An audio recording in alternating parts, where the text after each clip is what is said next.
I booked a solo trip to Hanoi on a whim. No itinerary, no checklist, no plans.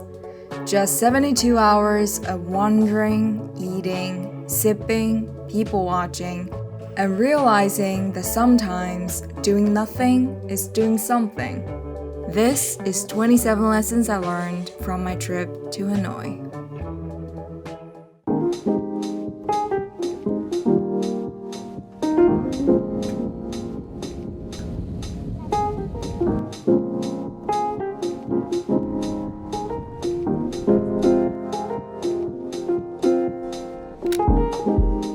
I learned this the hard way. The 4.9 restaurant I found on Google Maps turned out to be a complete tourist trap. If you're after some good food, follow the crowds of locals on plastic stools.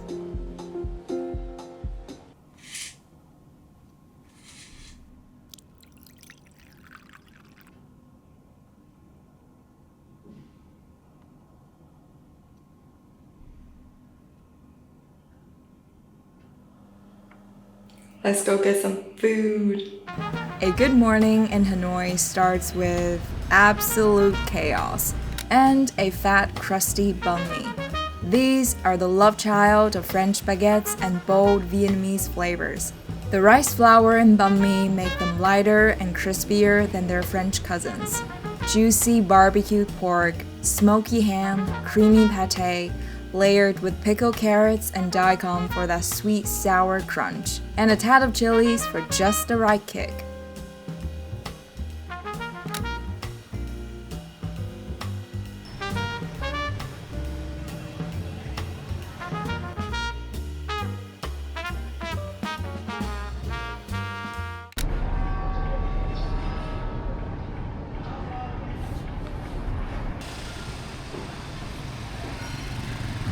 In Vietnam, coffee isn't just a drink, it's a ritual. You'll find all kinds of unique brews, but none quite as surprising as egg coffee. Born in the 1940s during a milk shortage, a creative barista whisked together egg yolk, sugar, and condensed milk, then poured it over strong hot coffee. The result? Rich, velvety, silky smooth. Almost like tiramisu in a cup. So, is it coffee? Or is it dessert in disguise?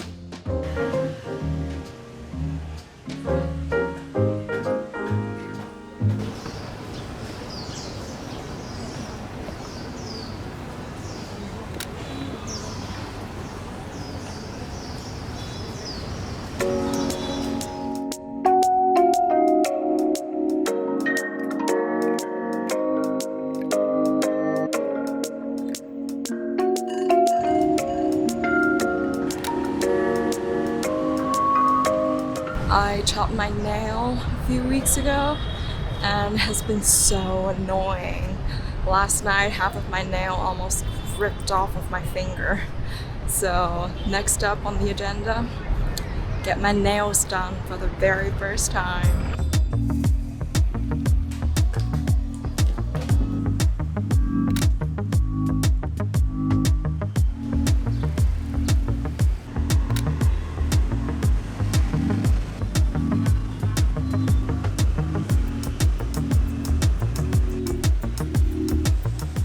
When I say this bowl of pho is 10,000 times better than anything I've ever had in London, I'm not exaggerating.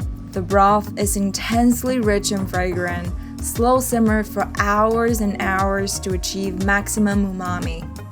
And if you're not slurping pho for breakfast, lunch, and dinner, you're not doing it right.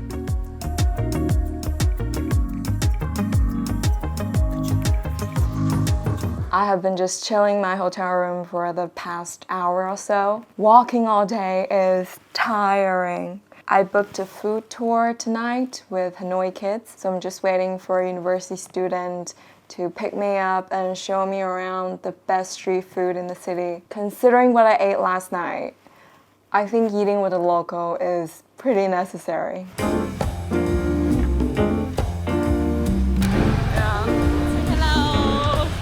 Marcon first took me to try nam, Vietnamese salad, loaded with fresh herbs, meat, and a sprinkle of crushed peanuts. Of course, with pho still on my mind, I had to ask the all-important question. Do you make pho at home? Actually not, because it's not easy to make food. Okay. Like we need a lot of ingredients and something like secret we don't know. The salad was light, fresh, and exactly what you want on a stuffy April evening. And you should dip in sauce. I love it. Quail. I was then introduced to banh siêu, Vietnamese crepe. Siêu actually refers to the crackling sound the batter makes when it hits the hot skillet. You grab a sheet of rice paper, pile on some greens and a chunk of crispy crepe. Roll it up and dunk it into nok cham sauce. Crispy, savory, ridiculously satisfying.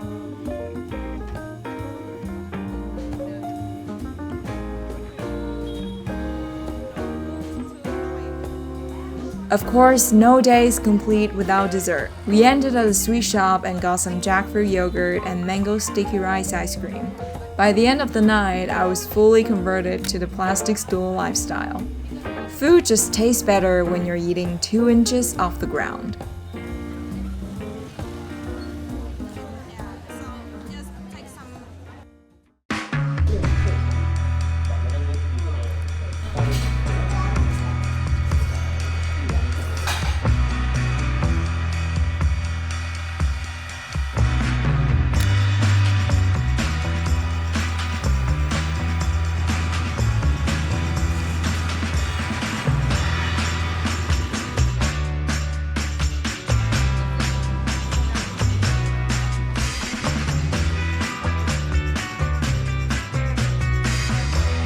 So fun, but actually kind of scary because the bridge is so long and then the traffic is so crazy underneath.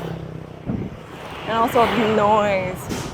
If you're a little afraid of height like me, you might find it quite intense as well.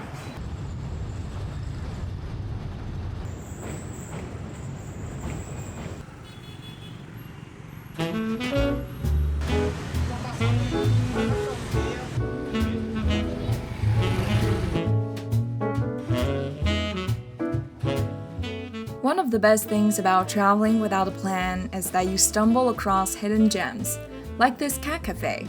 The moment I sat down, a Sphinx cat climbed onto my lap and decided it was his now. Also, coconut coffee, or more accurately, a dangerously addictive coconut slushy made with coconut cream and condensed milk. Vietnamese people's love for coffee and their creativity with it is next level. Coffee, books, cats, what more could you want in life? I think he might have a crush on me.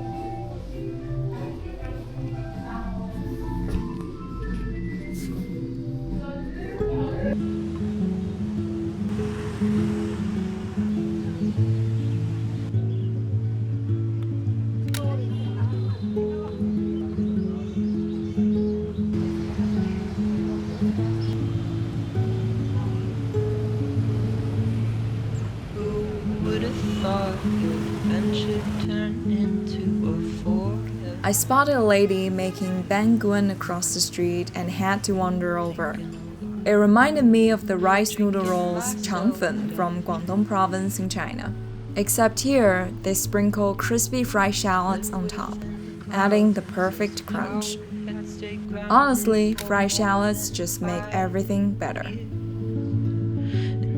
Terrified for you now, shall of the woman I once knew. I hope I'll find you somewhere. Not today. Not today. Not today.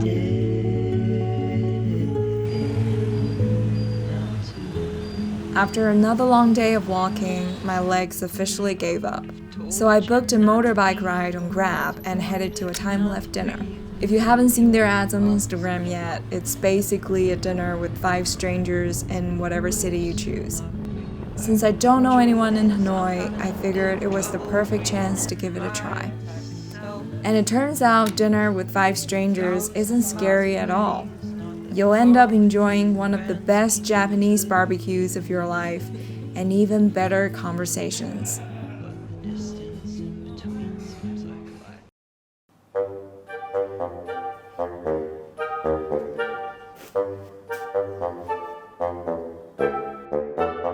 I woke up, couldn't stop sneezing and blowing my nose. As much as I love the city, the air pollution is brutal. I'm kind of sad it's the last day, but also really relieved.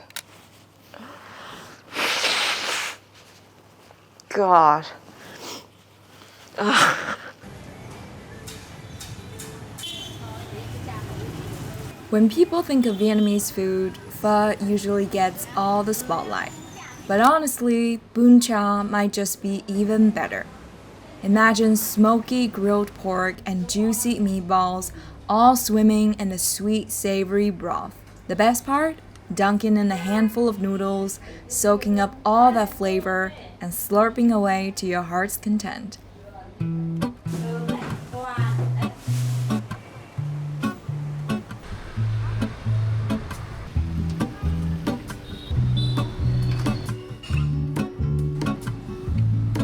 There is a life I lead in this city, hurrying to cut my teeth.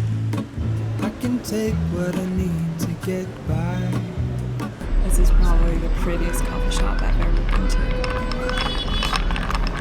So, somewhere in the great unknown, when I return from the afterglow, will you carry me like I am whole again?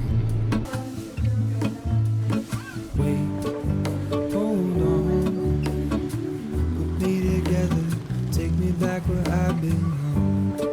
I want it all.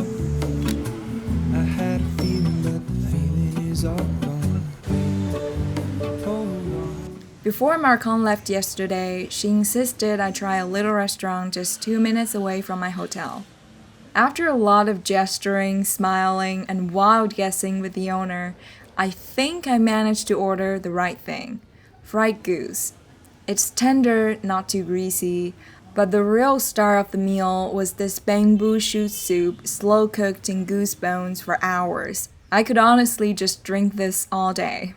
And I also realized when you can't read a word on the menu, it's almost guaranteed to be good. Sure, the owner might have overcharged me a little, but who cares? I'm a millionaire here.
After just 3 days of exploring, the streets that once felt so foreign started to become a little familiar. Hanoi was everything I hoped for and so much more. The final thing I learned is, I miss it already.